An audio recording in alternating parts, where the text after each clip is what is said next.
Hi, I'm Max Clark. This is a Tech Deep Dive. I'm sitting with Roman. Now I've asked you. I'm going to do it again. Jeitziner. Jeitziner. Yes, Jeitziner. exactly. Okay. I was thinking about it, and then I completely blew it. And Roman is the head of sales for US for Open Systems. And if you don't know who Open Systems are, that's probably not unusual. Open Systems is I'll let Roman get into the details, but a Swiss-based company, and they do some really interesting things. And we're here talking specifically about a split that Open Systems recently did, moving and aligning services. And Roman runs and now is responsible for their SASE line. So, Roman, thank you for joining and doing this with me. Thanks a lot, Max, for having us. So hopefully I didn't butcher, besides your name, the rest of that intro too terribly. No, absolutely not. So Open Systems is a Swiss company. That's where we were founded approximately 30 years ago.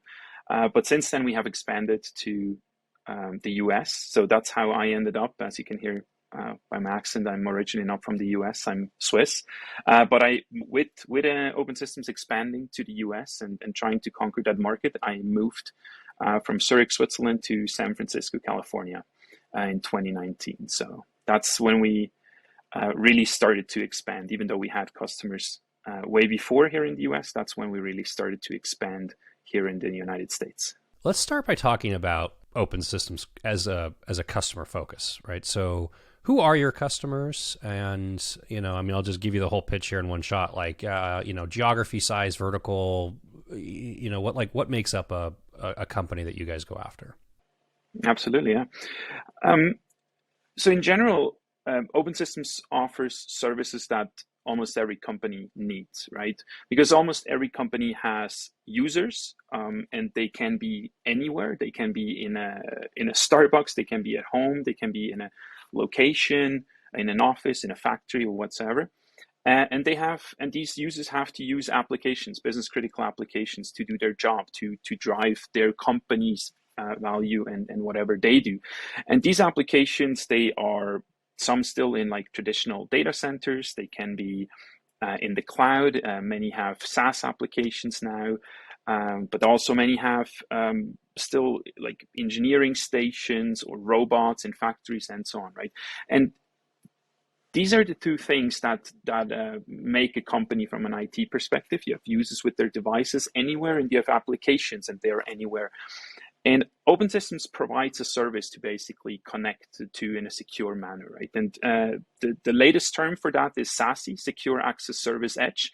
And this is really where Open Systems came from a long, long time ago. We used to call it hybrid WAN, and then secure hybrid WAN, and then the term SD-WAN came around. So we called it secure SD-WAN because it was not just SD-WAN, but also firewall and so on. And then a couple of years ago, Gartner came up with the term SASE, and Open Systems for the first time felt like, yeah, this is actually very much where we believe we belong. This is the combination of network and security in one technology fabric, in one technology platform. Microsoft or Google will say every company is our customer, right? And we're going to service everybody from a single person solopreneur to, Fortune 1, Fortune 5s, right? I don't find very many suppliers actually saying that they're going to do everything for everybody. So, are you still focusing on mid-market, large enterprise, small enterprise, SMB? Specific verticals. Open Systems started with financial services as its real focus. So, as you're looking at prospecting or marketing who are you marketing to and who are you prospecting into? Yeah, it's absolutely correct. We have our origin in the Swiss banking industry, based in Zurich, right? But since then we have expanded quite a bit, right? The services are interesting to customers, typically around, on the smaller side, like 500 users, but more to 1,000 users. That's kind of like the lower. We have smaller customers, and sometimes our services make sense for smaller customers as well. But I would say like the sweet spot starts around 500 to 1,000 on the small side.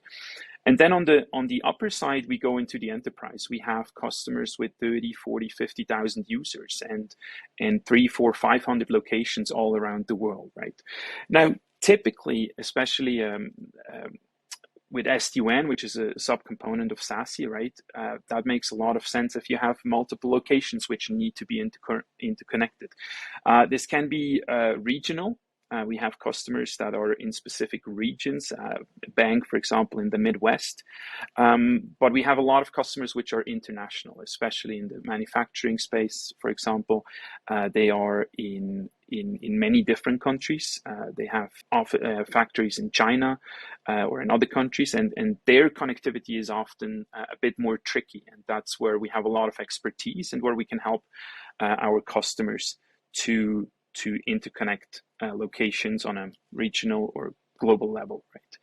Yeah, like as I said, roughly 1,000 to 20, 30, 40,000 users in size, typically more than one location, right? So 5, 6 locations, up to 2, 3, 400 locations.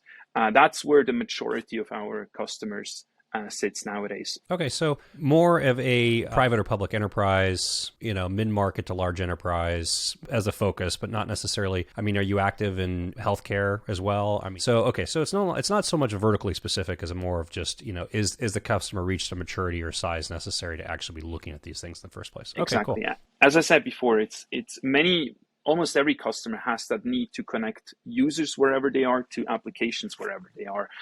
So that's very vertical, unspecific, I would say.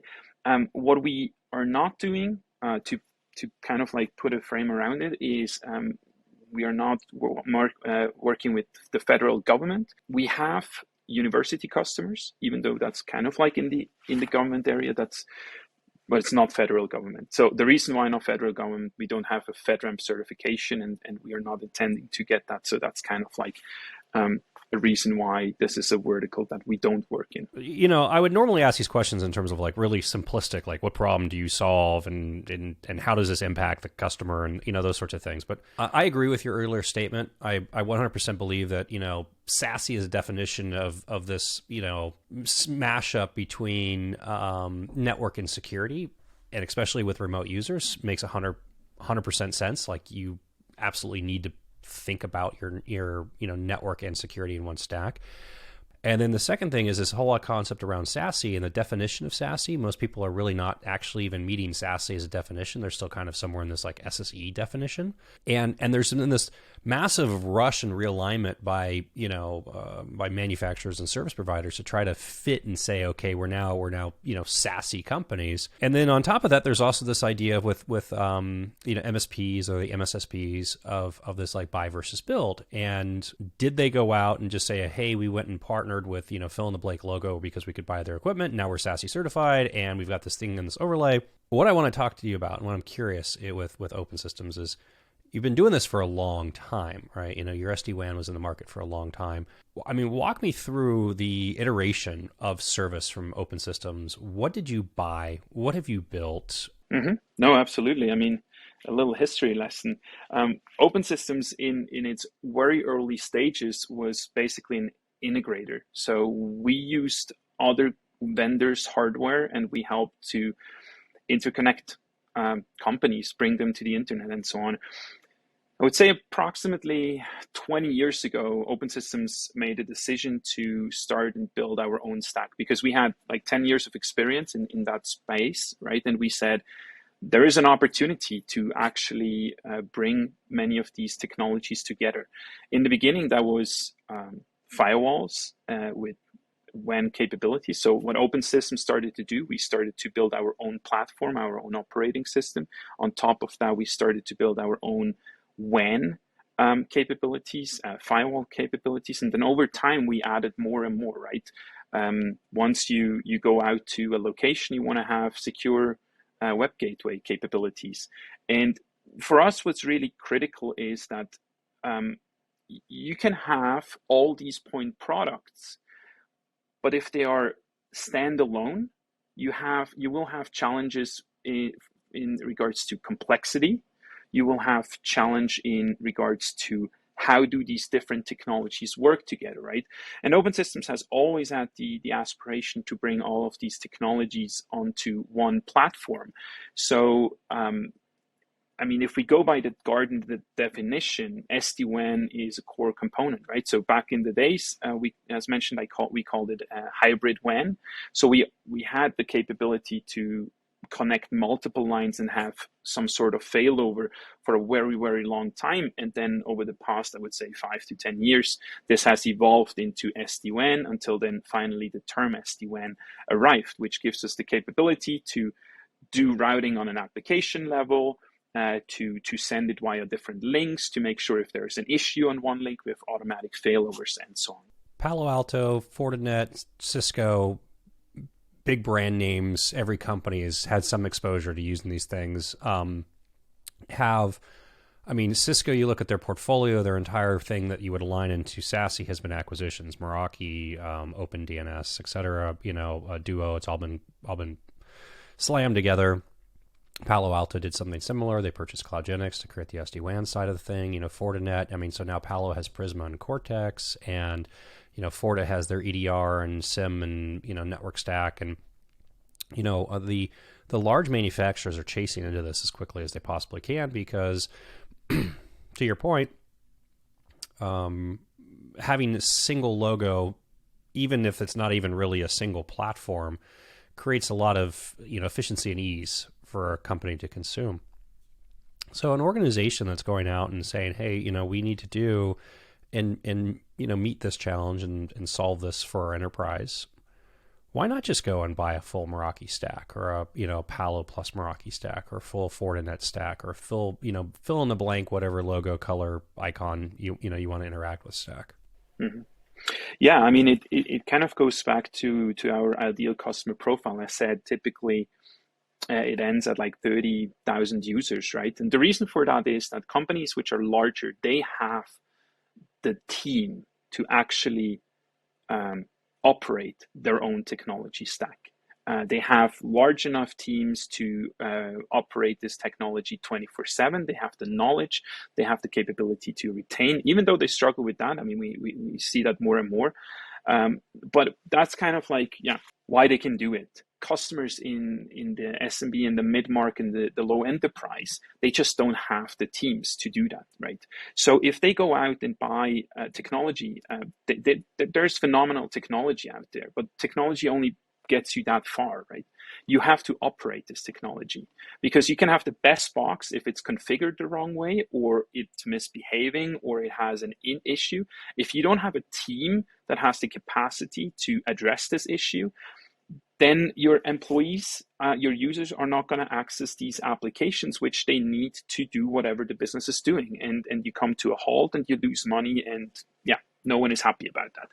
So the real big thing is that we provide that technology, which is very comparable to all the big players, but we provide it as a service, right? So we call it Mission Control. Mission Control is our 24/7 operation center, which runs around the world. So we have offices obviously in Zurich, Switzerland. We have one in Honolulu, Hawaii, which is a very nice outpost for us. We have here in the US mainland, we have operation center, and that allows us to provide a very high quality service 24/7, and that's on an operational level. But then we also bring a strategic layer to the customer.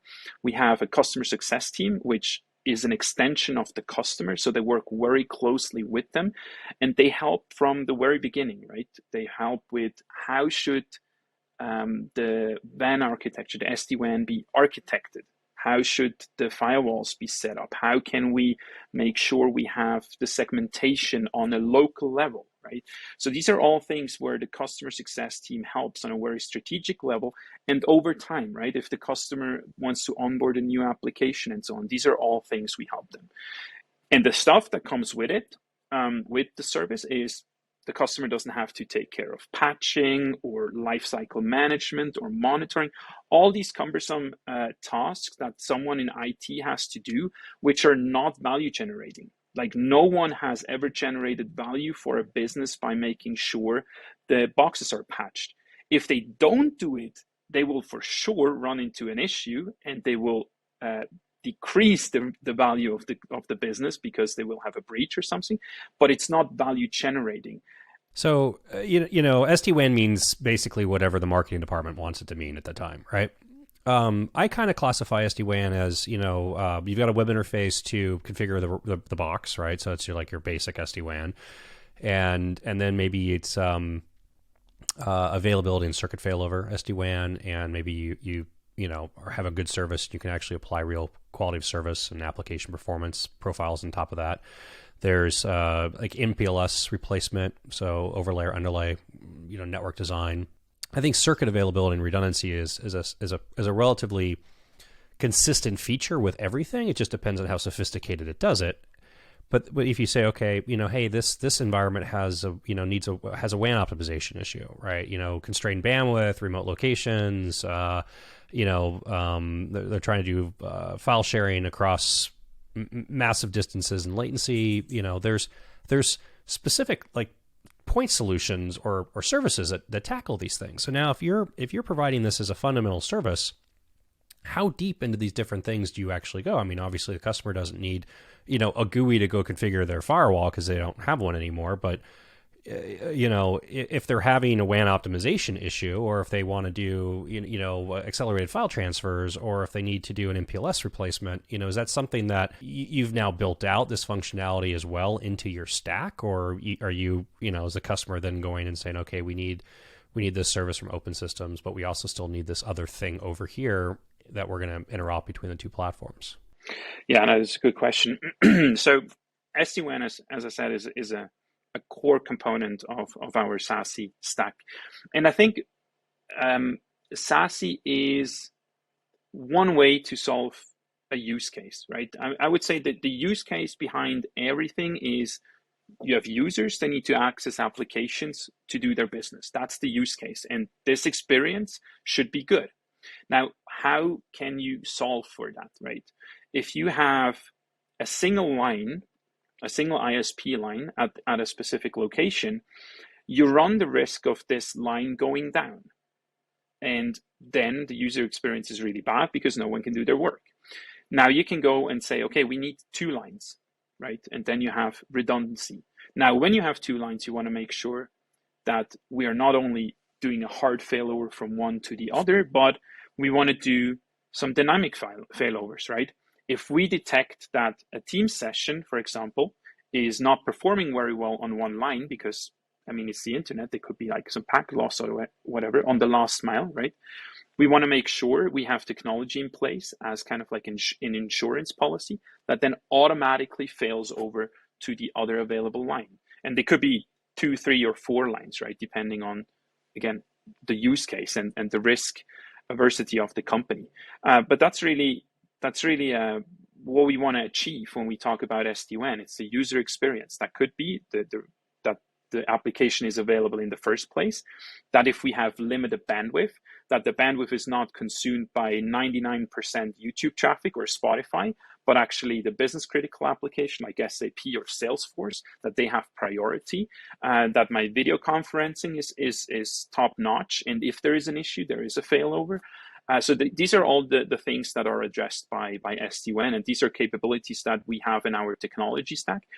And these are technologies, this technology is what we help the customer set up, right? If we migrate the customer over or we onboard a customer to Open Systems, we have a very in-depth workshop to understand their application landscape, because only then we can help them to design an application strategy in an SD-WAN context that fulfills the requirement or the use case of having great user experience and application availability, right? Based on age of company and so it's a Swiss company, over 20 years old, started by doing firewalls. It basically tells me, okay, checkpoint legacy, more than likely, right? Move forward. What is your customer architecture and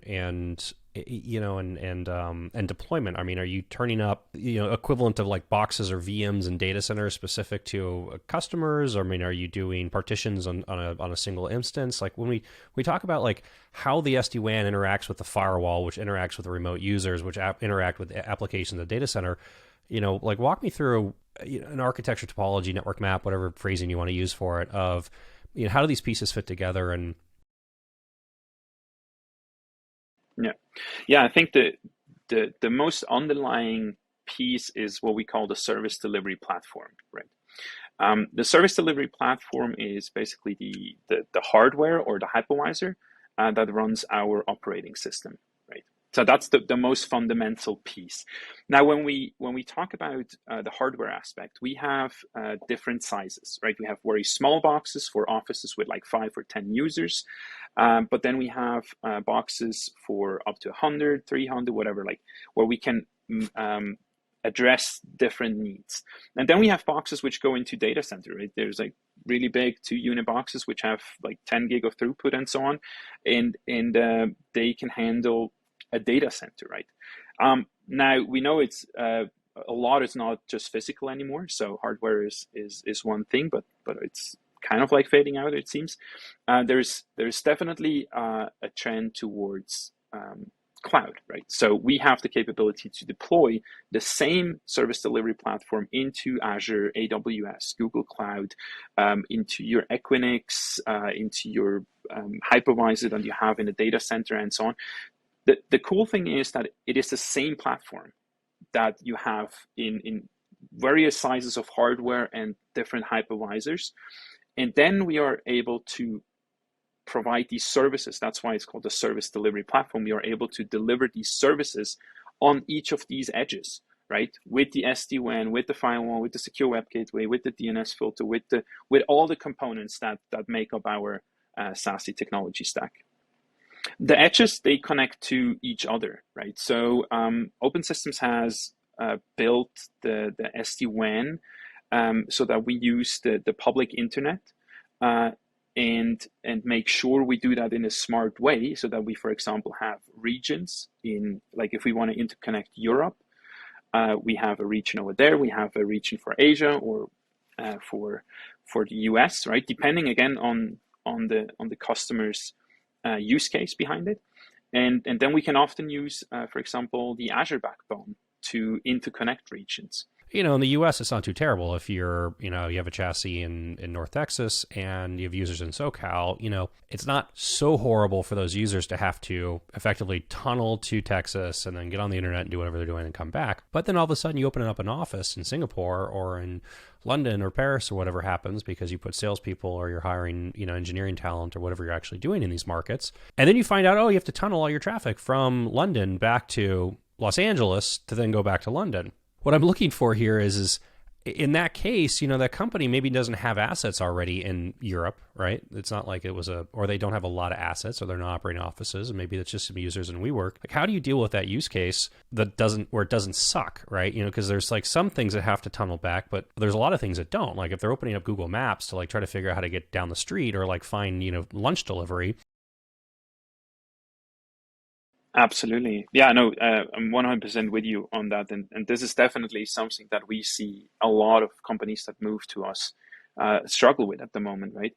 Now, there is some applications which are bound to a location, right? So it could be a legacy application that runs in a data center that has to be used by the entire world. This would then be a WAN application typically, and we have the SD-WAN in place to make sure the users efficiently get to this application, which is just at one location. Right? But as you say, like there is many different other applications. There is business critical applications, SaaS applications, which have to be used, be it like Outlook or OneDrive or any application. And then there is the plain internet, and we want to make sure. Or to have good user experience, you want to make sure that you actually access the internet where you are. If you're in the United States and you go to Google, you want to get Google US. If you go to Germany, you want to get Google Germany. And you don't want to have, or when you go to Google Maps, you don't want to have your PIN somewhere else, right? So the way we solve this is that users that are remote, they access the internet through the closest POP. Now, if the customer has a presence all over the world and they have offices, then they could either be, the remote users can be connected to the closest office and can use that infrastructure. Or what's more common now is that we spin up POPs in, for example, Azure. And Then if we have, you don't even need a physical location. An office, a company doesn't need a physical location. For example, in Germany, we can just spin up a POP, and if there is a remote user that go to Germany, they connect to that POP, and then they have the same security and infrastructure that they enjoy in their office when they're somewhere else. Within those environments, if users need and a company's looking for, like, we need to provide this functionality, we need a firewall, we need secure remote access, we want to improve our security posture, we want to do all these things, but we also need to have this FTP server that sits in our office. It's core to our ordering process for our ETL with this, customer or supplier that we have. Is that something that you can help them solve for? And I'll expand on that a bit, which is, I find a lot of people, their response is like, oh, go out and get 2 network connections and run BGP yourself. But I mean, again, going back to that, like, if you have the expertise to run BGP yourself, then you probably have the expertise to run and manage this other equipment in these boxes yourself as well. So telling a company, like, just go run BGP yourself isn't necessarily the solve for them, because what they're looking for is something easier and that they don't have to think about. How do you help the customer with this? And not necessarily for office to office or office to data center where that's controlled, or remote user to office, but like external parties to asset.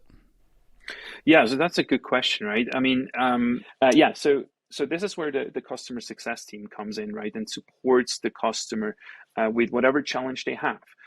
Given that we have many different customers, we can always go and see how have other customers solved the specific issue, and we can provide recommendations to the customer. So it's kind of like the crowd intelligence that we can provide. Now, in this specific case, you say it is an application which has to be accessed from the outside. Let me make it simpler for you. Let's say the customer is a data center and they're hosting applications in their data center. We can use a carrier neutral facility, right? It's not their data center, it's somewhere else, right?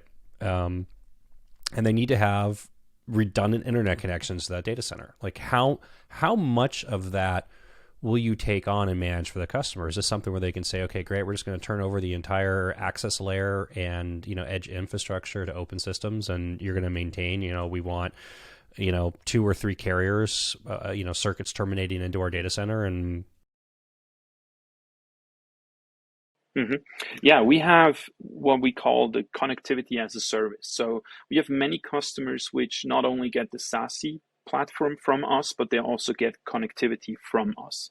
So we basically act as an aggregator, and we can help them procure lines to a data center. But what we also do, and that's very much here, especially here in the US, is we often work with partners, right?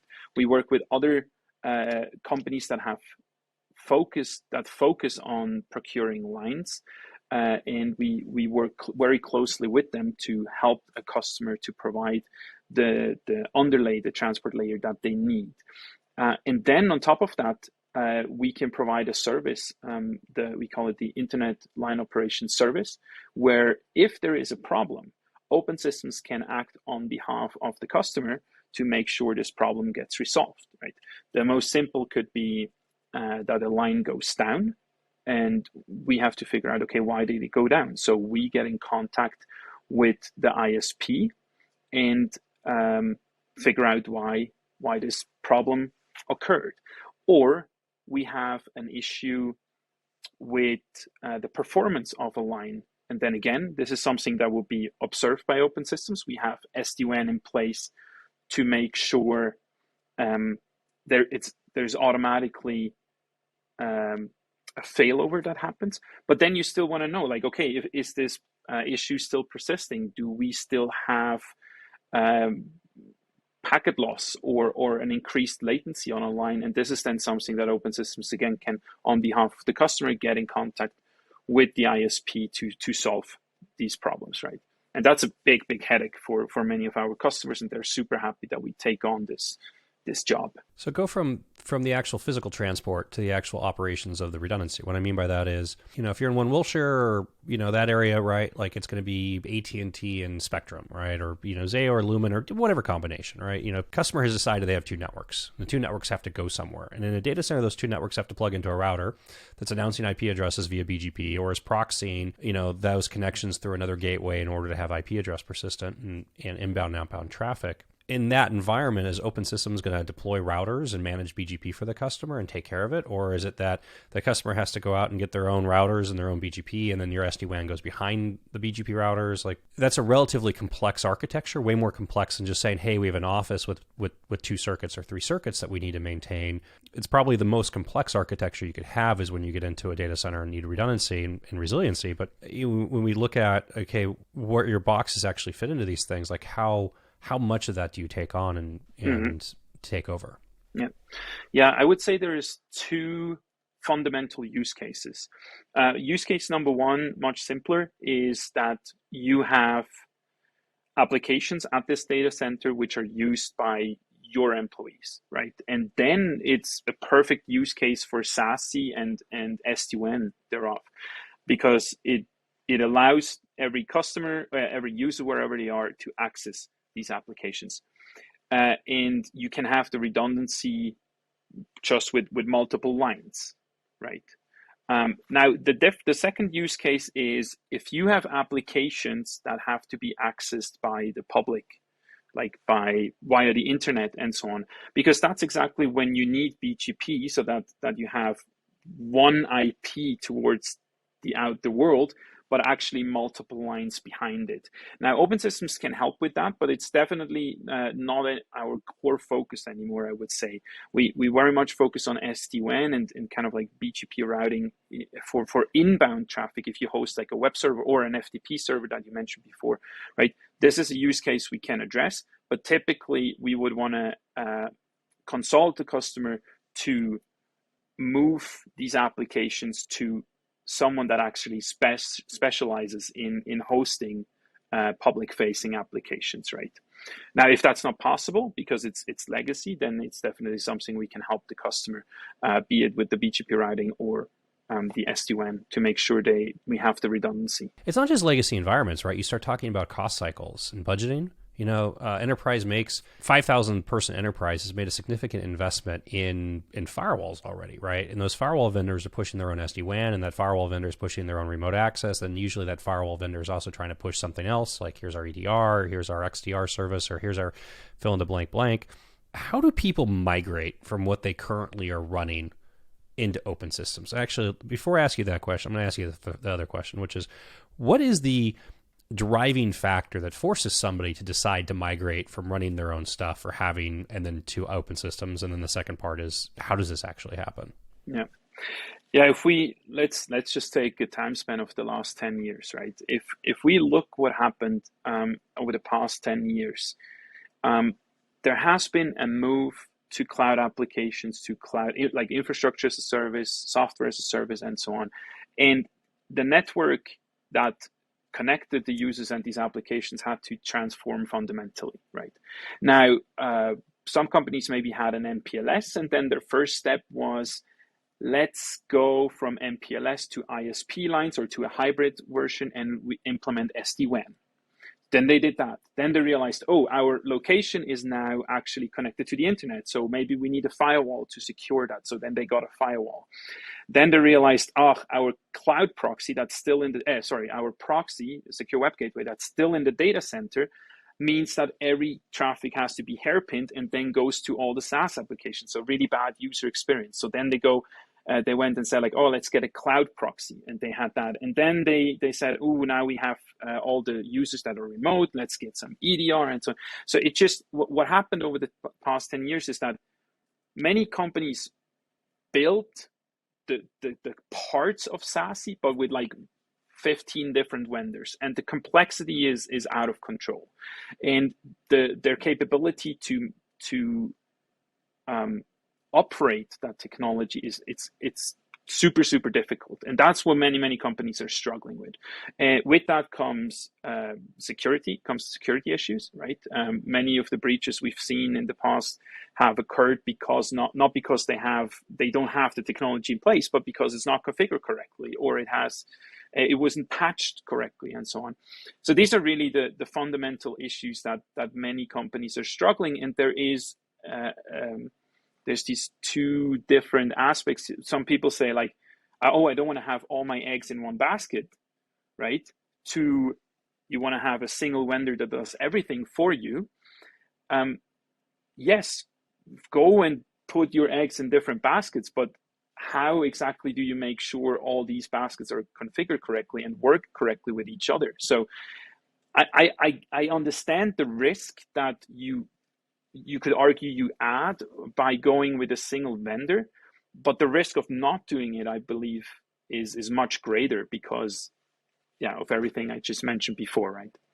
So that's kind of like the fundamental thing why customers are looking to move, why there is such a huge move in the market towards SASE, SSE, CTNA, right? Because of that.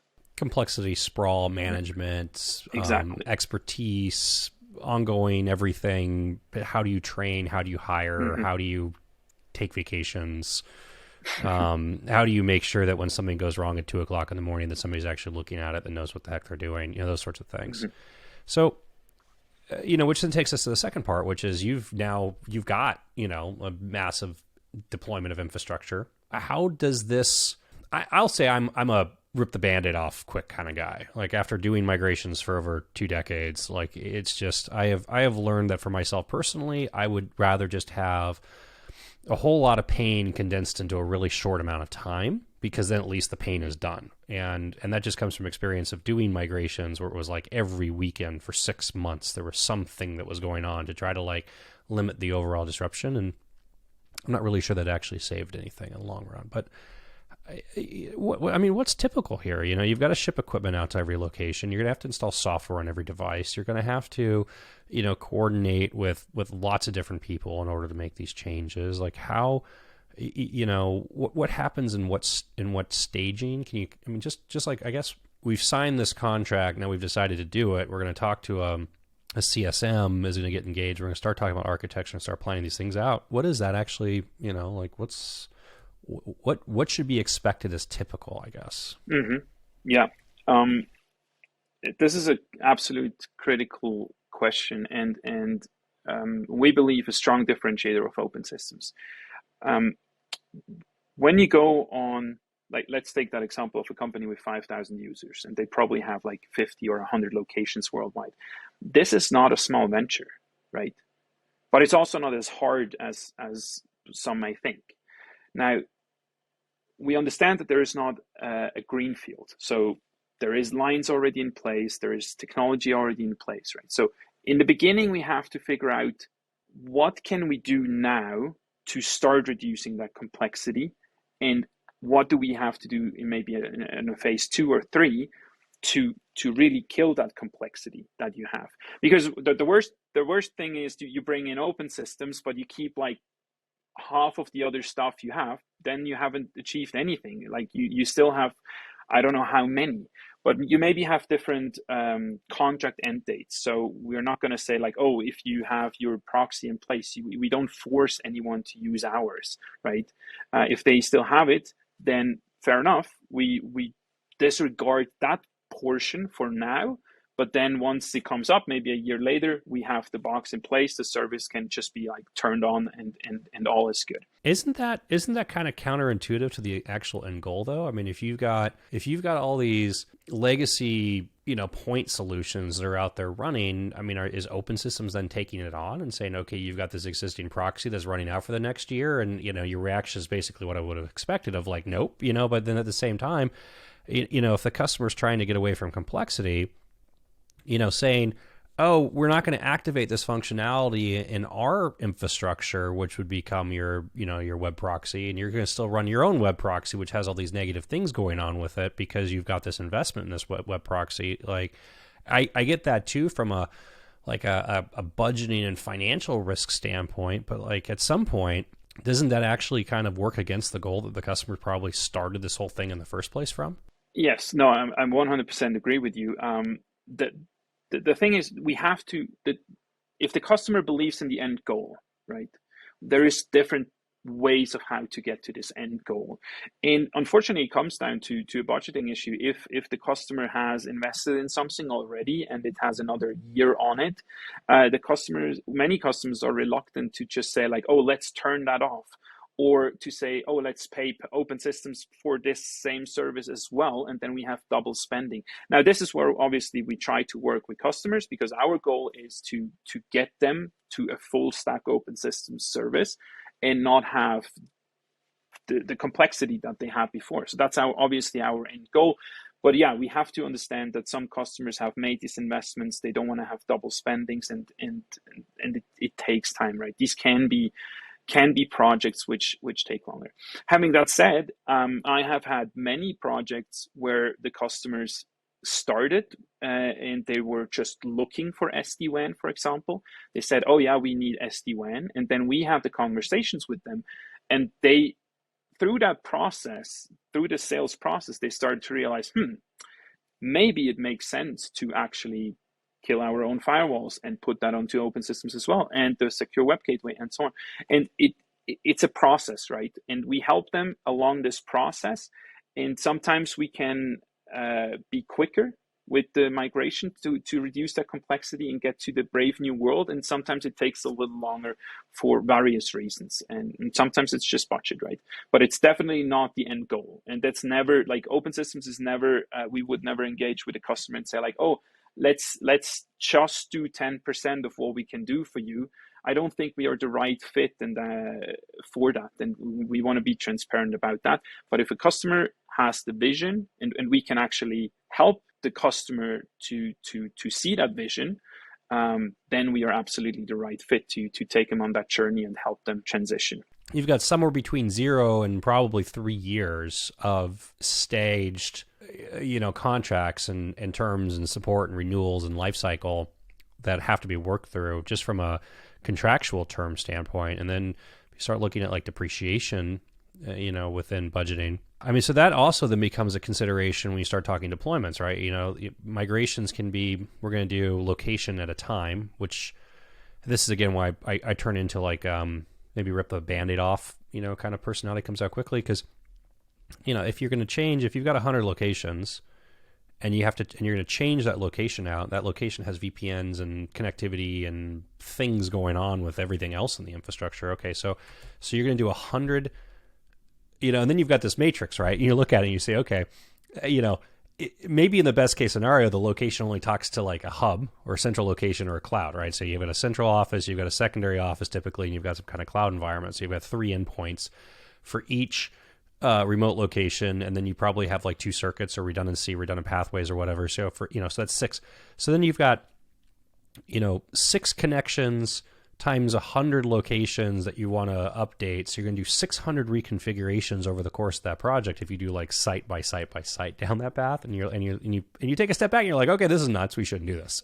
If a company is saying we want to go to a single vendor, and in theory we want like best in breed, and we're going to use, the best in breed definition from, fill in the blank anonymous, analyst company that we trust that is actually going to give us good information. Major manufacturer that's public here, A, and major manufacturer that's public here, B, and then like, build out some kind of like, RFP process or comparison chart or like, Chinese menu in Excel, even though it's probably not all accurate because, everybody's telling you the truth always about what their stuff real does. How does open systems then get into that process of evaluation? Like, how does somebody make a concerted evaluation of, your underlying functionality and feature set versus, this public data set that we already have? Like, we already are running this box, or we're evaluating this other box, and, here's the whatever report on this box. We don't want to run boxes anymore. And, it's definitely a challenge that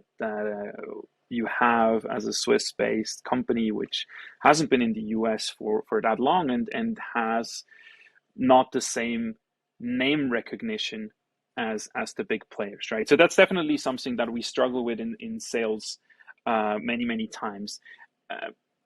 I believe that when you have a conversation with the customer, there is almost no one that would disagree with the fact that if you have many different players and they somehow have to work together, like technologies, that adds complexity. Like there's almost no one out there, and every media article and even the big like companies, they say that, right? So the question is, if I mean we see that someone says like, oh yeah, we want to have firewalls and proxies and SD-WAN and so on from different vendors or best of breed. But if you have a conversation, an open and honest conversation, and you ask like, okay, what is the underlying use case that you try to solve here, then you will ultimately arrive at the same conclusion, that building it yourself with many different vendors is not going to reduce the complexity. It's going to increase the complexity. It's going to introduce additional risk. It's ultimately not going to solve your goal of making sure your users and applications are connected in an efficient and a secure manner. And through that process, many customers arrive with us at the conclusion that, oh yeah, it actually makes sense to go to a single vendor SASE platform and get it as a managed service, right? I find that CIO, CTO, like the executive level, really likes the idea and the concept behind going to a managed services provider. And these things, you know, you can take a lot of different things behind it, but just the underlying, I know this company is going to exist for a long period of time and I don't have to worry about staffing churn. You know, that's one of the things that comes with this. And of course, then you get on the other side of it, like where there's an SLA and financial penalties and I have somebody I can sue, you know, like, that has resources and insurance and assets behind it. IT teams themselves look at MSPs and might say, okay, I'm still responsible for this, but now I've got this other layer here in order to get my job done that I don't like. And some people answer this with like co-managed infrastructure where, you know, the IT team still has access to the, to the admin consoles that can make changes to it and can be self-sufficient and then have this like, resource that they can go use if necessary. How does Open Systems address this? Is this a black box to the IT teams? Is this, is this something where they can go in and log into a portal and tweak knobs? Is this, are you restrictive to how far that can go? Are you not? Are you there to provide, guardrails and training wheels, or is it just, a free for all? Like what's the philosophy of interactivity between you and the technical teams? Yeah, no, that's a really important part. I myself, I'm an engineer by trade. So if I put myself in the shoes of our customers, into the IT personnel, I would be reluctant to go and work with a managed service provider, because are they going to take my job, or am I going to be obsolete, or what am I going to do? So these are concerns that we are confronted many times, but it's a very simple thing to address. We have a customer portal. So we have a very open box approach, Open Systems, maybe that's where it's coming from. A very open box approach. The customer portal gives our customers full visibility into the status of the box, into the configuration of the box, into the statistics. We offer a wide variety of tools that can be used by the IT team if they want to do their own debugging and so on, right? So that's 100% transparent, and it is offered through a portal. And we just, like what I do when I'm confronted with IT personnel, then we just show the portal, and everyone like, oh, that's pretty cool. That's actually nice what they get to see. On the other side, there's definitely a trend. You go to a supermarket, there's not a checkout anymore. Now you have self-checkout, right? Yeah, but there's one reason why you want to use self-checkout, or maybe there is a huge line on the other side. So when we talk about self-managed, co-managed, fully managed, right? I would also say Open Systems falls somewhere in that co-managed space, because there's many things that the customer wants to change where we would never be able to add any value. I give you an example. The customer has a new application or needs to adjust the firewall, right? The customer just tells us what to do and we implement it, there's not really a lot of value we can add. So we want to make sure that more and more of these straightforward changes can be done by the customer themselves, be it adjusting whitelist, like exclusion lists on the secure web gateway or on the threat protection and so on. Right? So these are things we want to offer to the customer in a self-managed manner. But then there is a lot of things which are way more complex. So what I mentioned before, the entire patching process, right? We don't tell our customers you have to patch our boxes. That's a process that we do. We do it ridiculously efficient because we have like 10,000 of these boxes deployed around the world, and we basically need one push of a button and we can deploy to all our boxes if we need to. So these are things that we can take away. And I strongly believe that anyone in IT in 2023 would have a very hard time justifying their job if the only thing they're doing is like patching or monitoring and on all of that, right? Because that, again, as I mentioned before, that doesn't really add value. As an IT person, I would want to make sure that I add value to the company and to the success of the company. And that comes from moving or bringing the company forward in their IT strategy. And that's what we allow them to do, because we take away all that stupid stuff, the ridiculous stuff that no one wants to do. We take it away for them. We make sure the boxes are up to date. We make sure they're monitored. If something breaks, we replace it, right? That's part of the service. If there's an incident, we take care of that incident. We only involve the customer if we have to. So they can really focus on what's important, what's business relevant, and the rest is on our side. They have full visibility. They can do changes themselves if they have to. They have all the tools if they need to do debugging. And with that approach, we almost immediately turn everyone that's against a managed service from Open Systems into a fan very quickly. You mentioned, you talk about the ability to turn things on or not use them selectively based on existing point solutions that are there. But you are replacing a lot of different stuff, right? So you're talking about replacing the SD-WAN, you're talking about replacing a firewall, you're talking about replacing secure web gateway, ZTNA function, threat, it sounds like threat intelligence probably fits into that as well to some degree. Then that would also mean that you guys would have to have, CASB and, functionality. How granular, first off, how do you, at a high level, how do you actually price this? And what does that look like? Is this like, oh, you've got 12 SD-WAN boxes times this size equal, what are those things? So from a pricing perspective, I'm with the company for 9 years, and I think we have gone through a couple iterations when it comes to how we price our service. But we got to a pricing model that's very simple. It's based on how many users you have. The two of us, we're 2 users, kind of like warm bodies. I personally have multiple devices. That doesn't really it doesn't matter, right? I have a laptop, I have an iPad, I have an iPhone. So I have multiple devices, but Roman is 1 user and Max would be another user. And that's how we price our service. We need to understand, okay, if you have physical locations, how many people are at these locations, what kind of connectivity we have, what kind of throughput we expect, so that we can size the boxes accordingly. But then again, the price is per user. So very straightforward. And then when it comes to, okay, what is the actual price? It depends on the services you want to consume, right? We have bundles. You can go very small to start because, again, there's only budget to replace one component, but the idea is there to, within a year or 2, to replace all of it. So kind of like salami tactic, slice that. But then you would have a smaller per user cost if you just use a few services. And if you use more services, then your per user price is higher. So compared to a Palo or a Fortinet, a company's going to look at this and, you're going to take care of it for them. So they're not out in the market shopping for a VAR to buy it. They're not looking for an MSP to operate it, right? So they've come to you, you're doing everything for them. It's your equipment, you're managing it, you're shipping it out, you're supporting it, you're patching it, you're updating it, you're replacing it. They don't have to deal with any of that. And then when they look at the bill, is this something where they're going to look at it and say, oh my goodness, this is so, why are you guys so cheap? How,